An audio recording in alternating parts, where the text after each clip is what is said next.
The video I'm going to analyze is called Art Must Be Beautiful, Artists Must Be Beautiful by Marina Abramovic, a Serbian artist who started creating art in the 70s. To do that, I will show the video to some people and I will ask them what is their opinion about the piece. Through their comments, I will try to go deeper in the analysis of the meaning and characteristics of the video, relating it with the reading we have made during the course. Must be beautiful. Art must be beautiful. Art must be beautiful. Artist must be beautiful. Oh, beautiful artist must be.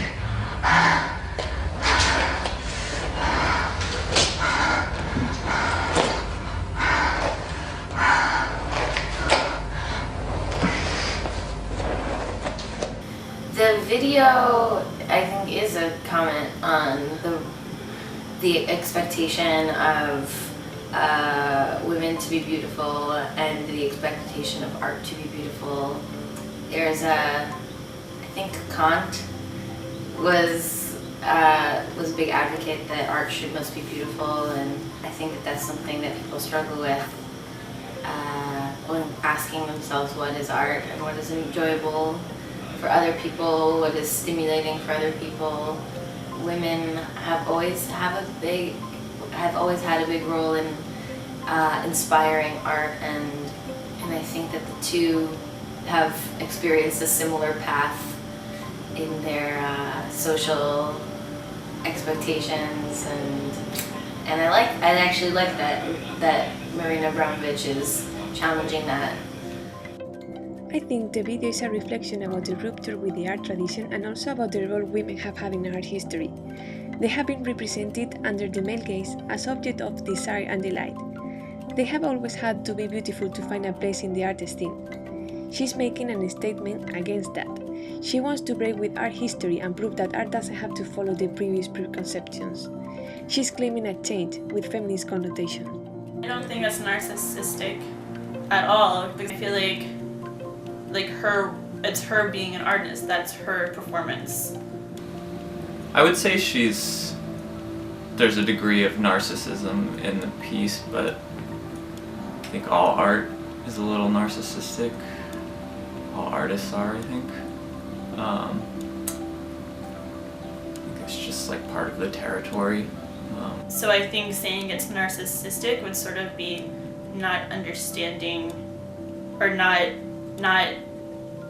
allowing or not wanting to try to look past the obvious, like thinking it's narcissistic, to see the larger point of what she might be trying to do. Had anything to do with narcissism. I think that she is making a statement about other people's expectation of her that she doesn't want to accept. According to Rosalind Krauss, narcissism is the main characteristic of video as a medium, and it works as a mirror between the artist and the audience. I think in that sense, Marina's video is narcissistic because it gives us the impression that she is looking at herself in a mirror, but she is in fact looking at the audience. By doing this, she is in some ways making us responsible for the belief that art must be beautiful because we look passively to that violent action she's repeating again and again, as we accept the situation. She refers also to a more literal meaning of the word narcissism. She is brushing her hair, a clear example of a vain act, but it turns into something completely opposite than its usual meaning, because she's making it violent. The viewer experiences contradictory feelings. I don't know if this is her intention, but maybe it is. Saying that society wants art to be beautiful and it wants people to be beautiful. And as an artist, she may feel pressure to look a certain way. I mean, she is beautiful, so maybe people want it to be a certain way, and maybe it's not being accepted because her art is not beautiful. At this point,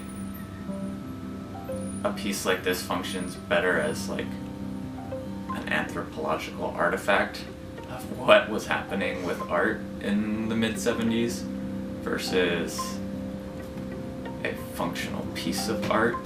I think it's political just in nature because there's power involved. The question of, if you have to be beautiful, does that take away your power or does it give you power? I mean, is it the right kind of power? She's clearly angry. She's clearly not happy with the statement that art must be beautiful. She's clearly not happy that she has to be brushing her hair a million times. She's kind of expressing that she doesn't want to. She doesn't like it. And she's almost claiming some sort of power by doing that. And she's coming off as someone who's reclaiming some sort of power. Martha Rosler puts forward that art must have a social or political intention. Video must challenge and react to the social and political assumptions of dominant groups, which control mass culture and broadcast television. I think Marina is trying to do that. She's trying to make us think about the social and traditional values about art and artists, but more precisely, she's making a statement in favor of women in art. The feminist connotation is inherent to the video, taking in consideration that it was made in 1975 by a woman and talking about women. The question is if now the video still has the same value or has it lost its significance. Should we create art for a certain period of time, or should we consider how it will age during the decades? Making it personal can make it easier almost for the audience or for viewers to get something from it and to relate it to their own life and to get some emotional impact from it. I think it's a very brave thing for any artist to do, is to put themselves as their own subject, and I think it makes it extremely personal, and I think that it is a brave choice, and I think it only extends the message further, and it makes it a little bit more of a performance, and it makes it a mix of performance art and something else. I don't know. I don't see the piece as being that gender specific, other than the fact that she's a woman. It didn't strike me as overtly feminist, although I'm sure I wouldn't be surprised if that was part of where she was coming from, especially considering the time period. Pamela Lee reflects on the importance of artists using their own bodies in their work, putting a special emphasis on women's bodies. She talks about the body as a metaphor to express the oppression women have experienced throughout history. That is why she comments on body art as a way to react against this oppression by subjecting the bodies to conditions of great physical duress in performative acts.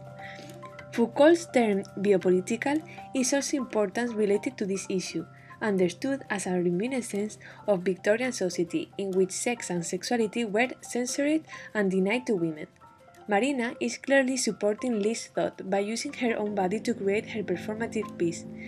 She appears naked and vulnerable, committing a violent action against herself. It can be understood as a punishment the artist makes to herself by accepting the traditional assumptions she rejects. It can also mean a way to manifest her opposition and anger towards the actual situation. I am aesthetically very sensitive to when art is beautiful and when it's not, and I think it's very, very powerful when I think it's not or when I think it is. And I think it can be really powerful both ways. I think you can have really lame art that's pretty to look at, but it won't penetrate into anything. But it's nice for what it is. And you can have art that doesn't look beautiful, but it just is incredible for what it's expressing or what it's bringing to the table. And I don't think that, I think the aesthetics and the overall message are, can be used together, but they also don't necessarily always go hand in hand.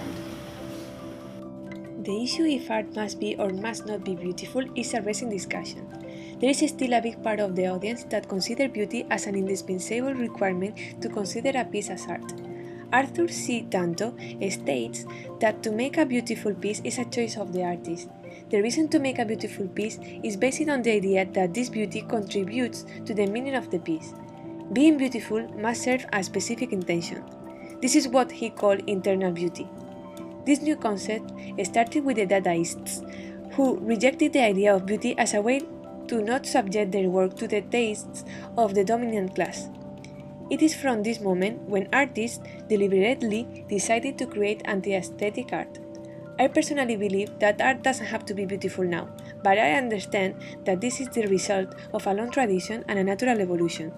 Art had to be beautiful in the past to become what it is now. For me, what is really important is the concept, the artist's idea, he or she wants to transmit. The physical piece is a mere vehicle to express that idea.